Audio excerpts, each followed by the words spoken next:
अस्सलाम वालेकुम। प्रोग्राम आईना के साथ ताहिर अहमद भट्टी आपकी खिदमत में हाजिर है। आज के प्रोग्राम में आपको ऐसी खबर सुना रहे हैं जो पाकिस्तान में तो वाक़या हो चुका और पाकिस्तान से वो खबर दुनिया भर में भी फैल चुकी, वो शेयर भी हो रही है, उसके ऊपर बात भी हो रही है। अगर आप वो खबर नहीं पहुंची, वो वज़ीर आज़म पाकिस्तान तक नहीं पहुंची, वो खबर एस्टेब्लिशमेंट के इदारों तक नहीं पहुंची और वो खबर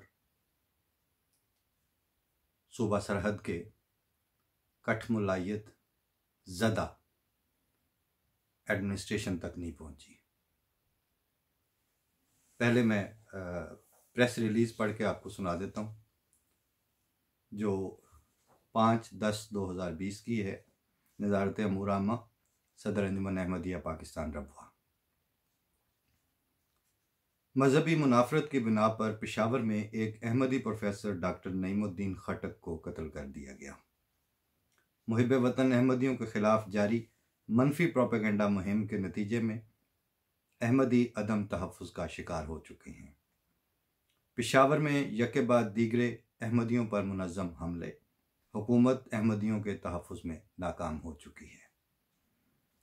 रियासती इदारे अहमदियों के तहफ़्फ़ुज़ के लिए फ़ौरी तौर पर मुअस्सर इक़दामात करें। तर्जमान जमात अहमदिया पाकिस्तान। जनाबनगर रब्वा पेशावर में एक अहमदी उस्ताद जनाब प्रोफेसर डॉक्टर नईमुद्दीन खटक को अहमदी होने की बिना पर कत्ल कर दिया गया। उनकी उम्र 56 साल थी। उन्होंने ज़ूलॉजी में डॉक्टरेट की डिग्री हासिल की थी।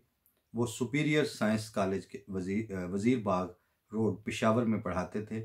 आज 5 अक्टूबर को क्लास पढ़ाने के बाद घर जा रहे थे कि नामालूम अफराद ने दोपहर 1:30 बजे वज़ीर बाग रोड पर फायरिंग करके उन्हें कत्ल कर दिया। उनको 5 गोलियां लगीं जिससे उनकी वफ़ात हो गई। उनके पसमानदगान में बेवा, 3 बेटियां और 2 बेटे शामिल हैं। नईमुद्दीन खटक साहब को अहमदी होने की बिना पर मुश्किलात दरपेश थीं और उनको धमकियों और बाइकाट का भी सामना था। हालिया दिनों में मज़हब की बुनियाद पर पेशावर में अहमदियों को हदफ़ तनकीद बनाकर निशाना बनाने का ये तीसरा वाक़या है। जमात अहमदिया के तर्जमान सलीमुद्दीन साहब ने प्रोफेसर डॉक्टर नईमुद्दीन खटक साहब के वहशियाना कत्ल की सख्त मजम्मत करते हुए इस वाक़या को मजहबी मुनाफरत का नतीजा करार दिया है।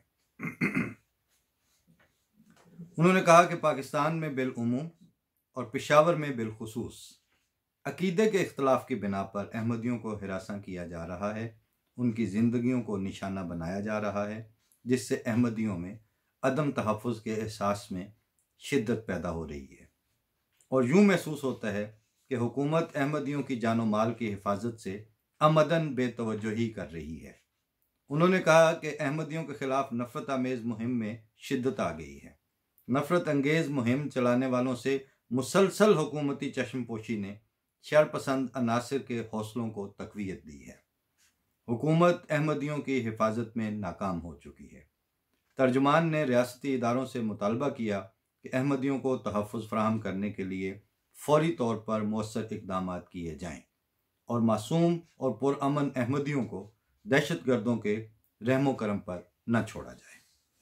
ये तो था जनाब प्रेस रिलीज़ जो ऑफिशियली वहाँ से जारी हुआ और हमने आपको पढ़ के सुना दिया। लेकिन आप जिन तक अब ये प्रोग्राम पहुँचेगा, ख़ास तौर पर जो पाकिस्तान में हमारे व्यूअर्स हैं जिनका ताल्लुक़ जमात अहमदिया से नहीं है, वो सोचें कि पैदल पे ऊपर नीचे होते चले जाने वाले इन वाक़यात की आपको ऑफिशियल रिपोर्टिंग कितनी हुई है। इसके ऊपर कहाँ कहाँ आपने लोगों को एक्टिविज्म बिगाड़ते हुए देखा है। कितने लोग हैं कि जिन्होंने ऐसी बहीमियत और बिल्कुल मासूमियत के साथ किसी का कोई बाप नहीं कत्ल किया है। प्रोफेसर नईम खटक साहब ने, पंजाबी में कहते हैं ना, मैं केड़ा तेरा प्यो मारिया सी, इन्होंने किसी का प्यो नहीं मारा हुआ था। कर क्या रहे थे? सिर्फ पढ़ा रहे थे। किनको पढ़ा रहे थे? जरा उनका टारगेट ऑडियंस, उनके स्टूडेंट्स देखें, कितने उनमें से अहमदी स्टूडेंट्स थे। वो आपके बच्चों को पढ़ा रहे थे। लेकिन कतई नजर इस बात के कि आप हमारी बात को समझेंगे या नहीं समझेंगे। पहला तो जैसे एक सवाल है कि क्या आपके ख्याल में आपकी इन हरकतों से जमात अहमदिया के अफराद अपना अकीदा बदल लेंगे?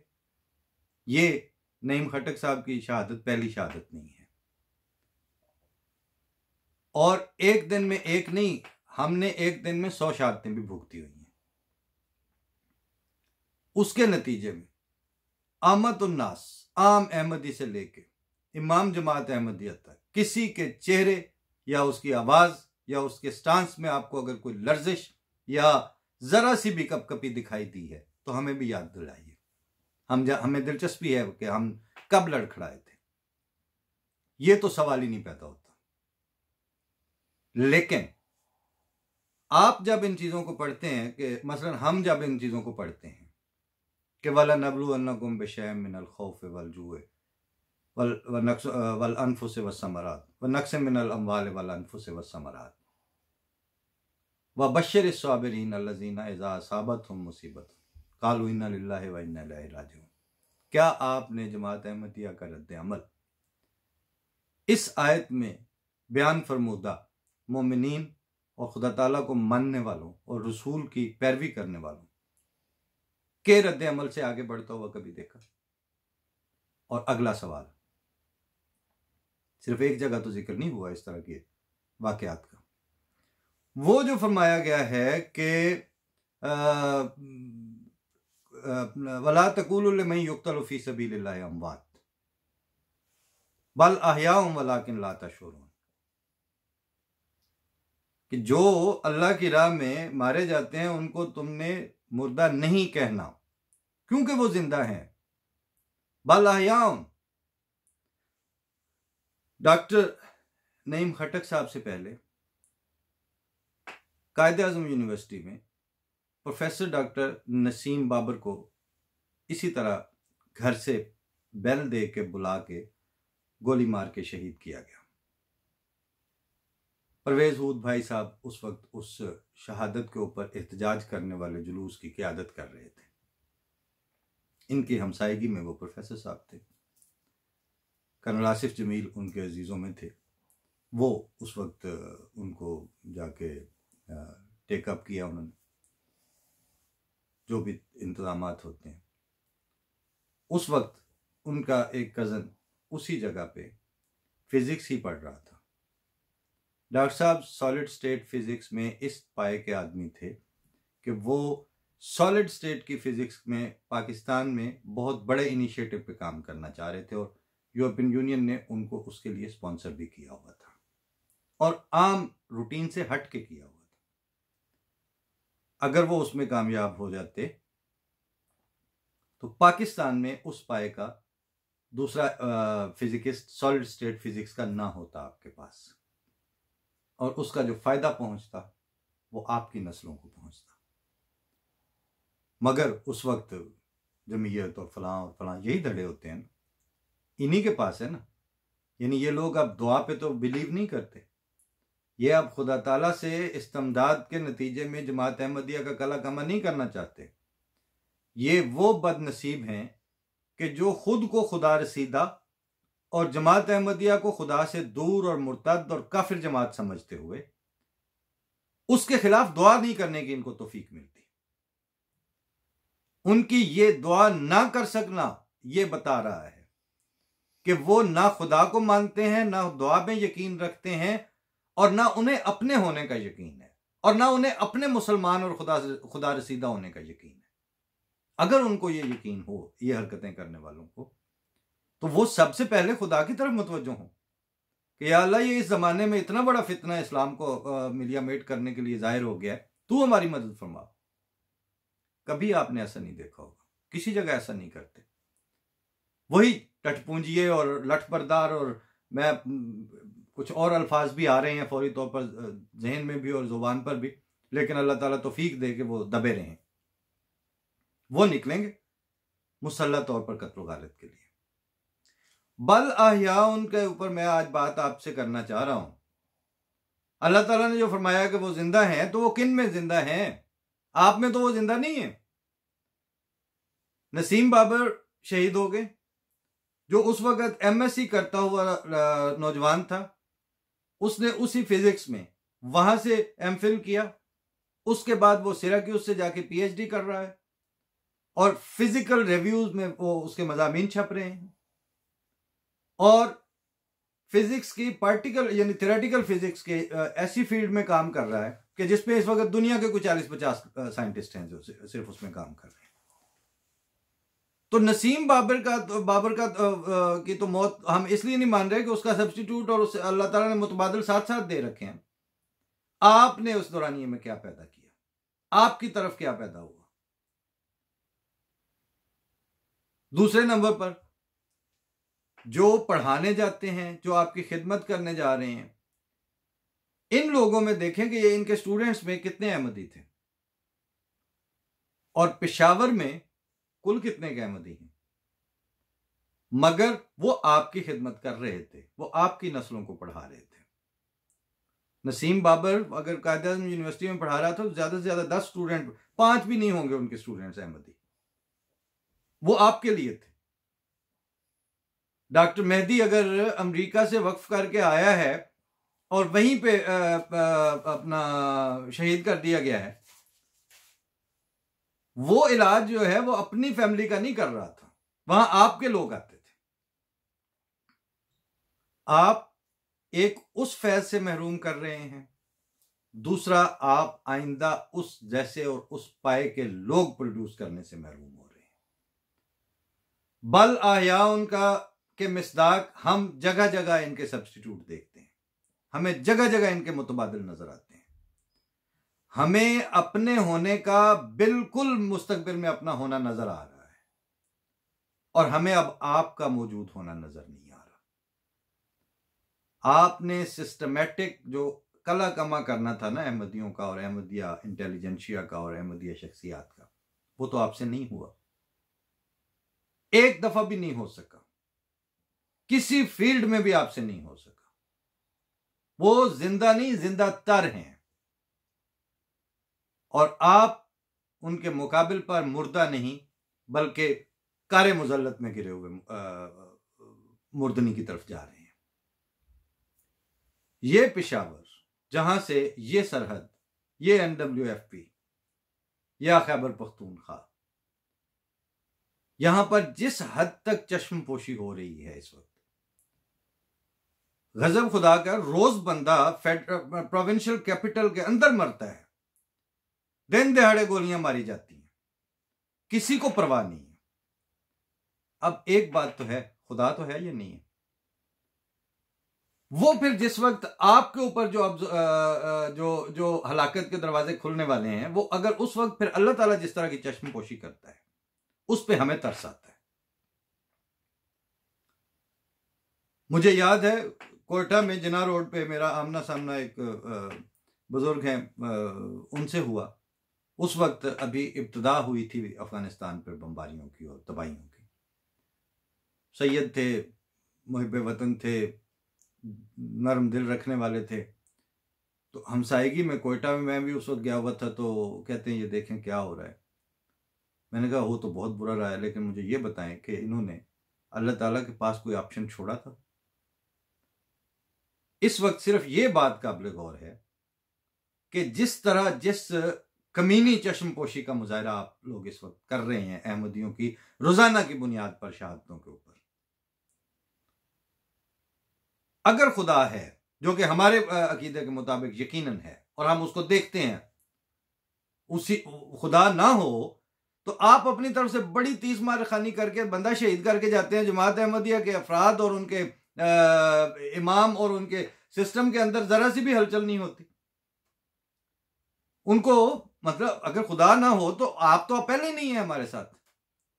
इस वक्त सिवाय खुदा के कौन है जमात अहमदिया के साथ कि जो ऐसी ढारस और ऐसी सपोर्ट और ऐसी तस्कीन उतार रहा है। रहा सवाल ये कि जिस वक्त आप ये हरकतें कर रहे हैं, जिस वक्त आप इस बर्बरियत का मुजाहरा कर रहे हैं, तो आप जरा ये सोचें कि जिनको वहां आपके आबाओ अजदाद जिनकी आज की तरफ आप अपने आप को मंसूब करने में अब बजों में खुद सादत महसूस कर रहे हैं, उनको भी काफी बेजर और मददगारी में ही कत्ल किया जाता था। उनके ऊपर भी जिस वक्त गली के लौंडे और ओबाश जो हैं वो चढ़ के नाचते थे उनकी छातियों के ऊपर, एक लम्हे के लिए तो वो यही समझते थे कि जो कुछ हैं वो हम ही हैं। लेकिन आप लोगों ने छातियों पे चढ़ के कूदना जो है वो अपने आबाओ अजदाद से सीखा है, और हमने उस वक्त सब्र और रजा पे अहद और खुदा ताला को खुदा मानना और आप लोगों को खुदा ना मानना, ये अपने रूहानी आबा से सीखा है। अब आप उनके पैरवी में अंजाम बखैर अपना करवाना चाहते हैं तो करवाएं, हम खुश हैं, हमें अल्लाह ताला के ऊपर कोई शिकवा नहीं है। शहादतें आती हैं, देनी पड़ती हैं, कोई हर्ज नहीं। ये तो मैंने शायद एक प्रोग्राम में पहले भी अर्ज किया था कि हमने तो जो जब जुमा होता था तो बाज मुखलिसीन और दुआ करने वाले और बुजुर्ग बहुत पहले पहुंच जाते थे वहाँ मस्जिद अक्सर अफवाह में।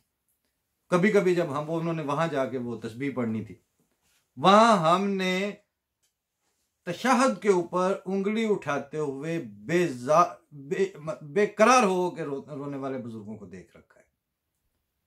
और बाद में कभी कहना कि हमें कैफियत में शरीक करें तो वो कहते थे कि ये जो उंगली उठा के हमने अशहदु अल्ला इलाहा इल्लल्लाह का इद्दिआ किया है, दावा किया है, तौफीक मांग रहे थे कि जब हमें शहादत देनी पड़े तो हम दे सकें। तो ये नईम खटक जो हैं ये उंगली उठा के अशहदु अल्ला इलाहा कहते कहते सर कटा के जान दे के वो अपना अहद पूरा कर गए। मैं 2-3 मिसरे जो साहिबजादा मिर्ज़ा गुलाम कादिर जब शहीद हुए थे उस वक्त एक मरसिया के अंदाज के कुछ शेर कहे थे, उसका काफिया और रदीफ में भी उनका नाम था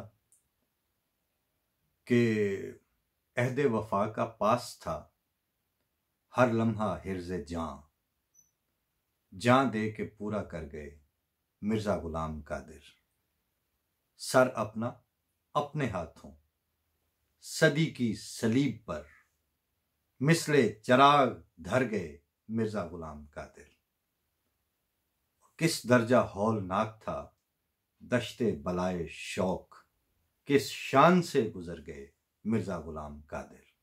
तो नईम खटक उसी रिवायत की पैरवी में उतनी ही सलाबत के साथ, उतनी ही जमा मर्दी के साथ दश्ते बलाए शौक से शान के साथ गुजर गए।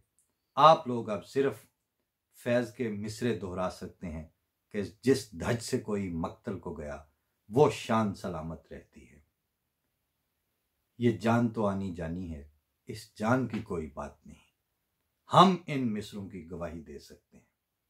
अब न सिर्फ ये कि इन सिफली और कमीनी हरकतों के बाद और इन घटिया और इंतहाई पस्त चश्मपोशियों के बाद आपको फैज़ का नाम लेने की या उनके मिसरे दोहराने की जुर्रत नहीं करनी चाहिए, बल्कि अब आपको इब्तदाई दौर के सचमुच कुर्बानियां देने वाले आज़ सल्लल्लाहु अलैहि वसल्लम के पैरोकारों का भी जिक्र खैर करने की तौफीक नहीं मिलेगी। किस हैसियत में करेंगे, किस मुंह से करेंगे? आप जारी रखें। हमने तो ये सीखा हुआ है कि यहां जब हिजरत हुई थी तो इमाम जमात अहमदिया चौथे खलीफा जब आए थे तो किसी ने उनकी गुफ्तगू के दौरान जो इब्तदाई तकरीर कर रहे थे तो एक किसी नौजवान ने नारा लगा दिया, तो उन्होंने फरमाया नहीं, हमें अपनी एनर्जी का एक एक औंस बचा के रखना है ताकि आगे साल हा साल तक अगर हमें कुर्बानियां पेश करनी पड़े तो एनर्जी होगी तो करेंगे। ना हमने इन जालिमों के मुंह की तरफ देखना है और ना हमने खुदा ताला से आपके सामने कोई शिकवा करना है। तो जनाब अल्लाह ताला उनको अपनी रहमत की चादर में लपेटे। हम आपसे कोई दरख्वास्त नहीं करेंगे और आपकी चश्मपोशी का भी आपसे कोई शिकवा नहीं करेंगे। क्यों? कि खुदा ताला देख रहा है और जो हमारे दिलों में यकीन, दलेरी और सलाबत और तवक्कुल है, उस पर उसकी नजर है। आपकी तो किसी फेवर की कोई जरूरत नहीं है। अब अगर आपने इन हिमाकतों से और इन चश्मपोशियों से और इन सिफला हमलों से बाज आना है तो हमारी खातिर नहीं, अब आपने अपनी खातिर इससे बाज आना है। क्यों कि बल आहियाओं के मिस्दाक हमारे शोहदा भी हैं, और जिस जमात में से ये शोहदा कुर्बानियां पेश कर रहे हैं, हम खुदा के फजल से सारे जिंदा तर होंगे और हैं, और आप मुसलसल अपने लिए हलाकत और बर्बादी के गड्ढे खोद रहे हैं। हमें हिम्मत नहीं पड़ती कि हम आपको उन बर्बादियों और उन हलाकतों की बद्दुआ भी दें। लेकिन अब एक जुमला तो मैं पिछले जुम्मे में सुन चुका हूं, और वो सारे सफर के दौरान मेरे और चलते फिरते दिल और दिमाग पर मुसल्लत है कि पाकिस्तान में मुखालफत में बहुत तेजी आ चुकी है। अगर ये लोग अब इस जुल्म से बाज ना आए तो इनकी हिलाकत यकीनी है। ये यकीनी का लफ्ज मैंने पिछले 19 साल में नहीं सुना, अब मैंने ये सुना है। मुझे अब आपके मामले में खौफ आता है, अपने बारे में अब हम उस तरह से खौफज़दा नहीं है। अला इन्ना औलिया अल्लाह ला खौफुन अलैहिम वला हुम यहज़नून। फ़ी अमानिल्लाह। अस्सलामु अलैकुम।